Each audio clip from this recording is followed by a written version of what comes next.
শেখ পরিবারের কে কোথায়? অভাবনীয় গণ অভ্যুত্থানে লণ্ডভণ্ড হয়ে যায় আওয়ামী লীগ সরকারের মসনদ। ৩৬ দিন স্থায়ী গণ আন্দোলনের শেষ মুহূর্তগুলো ছিল নাটকীয় আর ঘটনাবহুল। ৫ই আগস্ট দুপুরের পর সরকার পতনের ঘোষণা আসার আগ মুহূর্ত পর্যন্ত সরকারের নিয়ন্ত্রণ ছিল সর্বত্র। দলের নেতাকর্মীরা সরকার পতনের সেই মুহূর্তটি সম্পর্কে ওয়াকিবহল ছিলেন না মোটেও। পদত্যাগ করে দেশ ছাড়তে সরকার প্রধান শেখ হাসিনা সময় পেয়েছিলেন মাত্র ৪৫ মিনিট। এই সময়ের মধ্যেই তাকে তৈরি হয়ে তেজগাঁও পুরাতন বিমানবন্দর পর্যন্ত যেতে হয়। শেখ হাসিনাকে নিয়ে সামরিক বিমান যখন যাত্রা করে তখন সেখান থেকে কয়েকশো গজ দূরে আগারগাঁওয়ে লাখো মানুষের স্রোত। কিছু সময়ের মধ্যেই গণভবন, সংসদ ভবন এলাকা দখলে নেয় আন্দোলনে বিজয়ী জনতা। এমন অবস্থায় আওয়ামী লীগের দলীয় মন্ত্রী, এমপি এবং সিনিয়র নেতারা কে কোথায় গেছেন এই জিজ্ঞাসা অনেকের।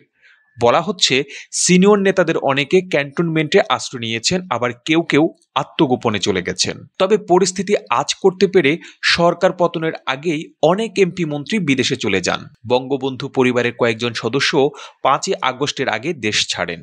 রাজনীতির সঙ্গে সংশ্লিষ্ট বঙ্গবন্ধু পরিবারের বেশিরভাগ সদস্যই এখন আর দেশে নেই। ৫ই আগস্টের আগে পরে তারা দেশ ছেড়ে যান বলে নির্ভরযোগ্য সূত্র গণমাধ্যমকে নিশ্চিত করেছে।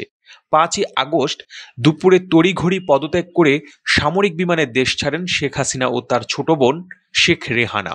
ওই দিন তারা দুজনেই গণভবনে ছিলেন। ধারণা করা হচ্ছে শেখ হাসিনা ও শেখ রেহানা ছাড়া পরিবারের আর কোনো সদস্য তখন দেশে ছিলেন না। থাকলে তারা ওই বিমানেই দেশ ছাড়তেন। শেখ হাসিনার ছেলে সজীব ওয়াজেদ জয় যুক্তরাষ্ট্রে অবস্থান করছেন। বিদায়ী প্রধানমন্ত্রী শেখ হাসিনার মেয়ে সাইমা ওয়াজেদ বিশ্ব স্বাস্থ্য সংস্থার আঞ্চলিক পরিচালক হিসেবে দিল্লিতে কর্মরত।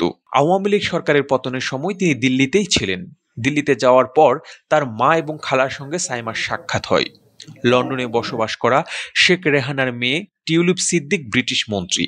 শেখ রেহানার ছেলে রেদওয়ান সিদ্দিক সরকার পতনের সময় দেশে ছিলেন না। বঙ্গবন্ধু পরিবারের আরেক সদস্য ঢাকা দক্ষিণ সিটি মেয়র শেখ ফজলে নূর তাপস সরকার পতনের ২ দিন আগে সিঙ্গাপুরে চলে যান।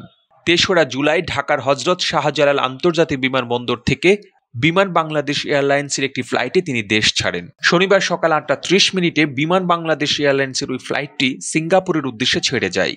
শেখ ফজলে নূর তাপসের বড় ভাই শেখ ফজলে শামস পরশ আওয়ামী লীগের যুবলীগের চেয়ারম্যান। তিনি দেশে আছেন নাকি বিদেশে এই নিয়ে সংগঠনের কারো কাছে কোনো তথ্য নেই। যুবলীগের একজন নেতা গতকাল গণমাধ্যমকে জানিয়েছেন ফজলে শামস পরশও দেশে নেই। আন্দোলন চলাকালে কোনো এক সময় তিনি বিদেশে গেছেন।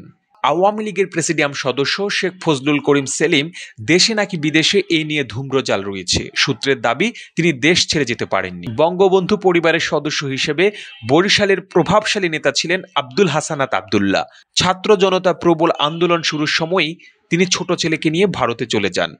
আজমির শরীফ ভ্রমণে যাবেন এমনটা বলে তিনি দেশ ছাড়েন। তার আরেক ছেলে বরিশাল সিটির সাবেক মেয়র শের নিয়াবাত সাদিক আব্দুল্লাহ এবং আবুল হাসানাত আব্দুল্লাহর ছোট ভাই সিটির বর্তমান মেয়র শের নিয়াবাত আবুল খায়ের আব্দুল্লাহ দেশেই আত্মগোপনে আছেন।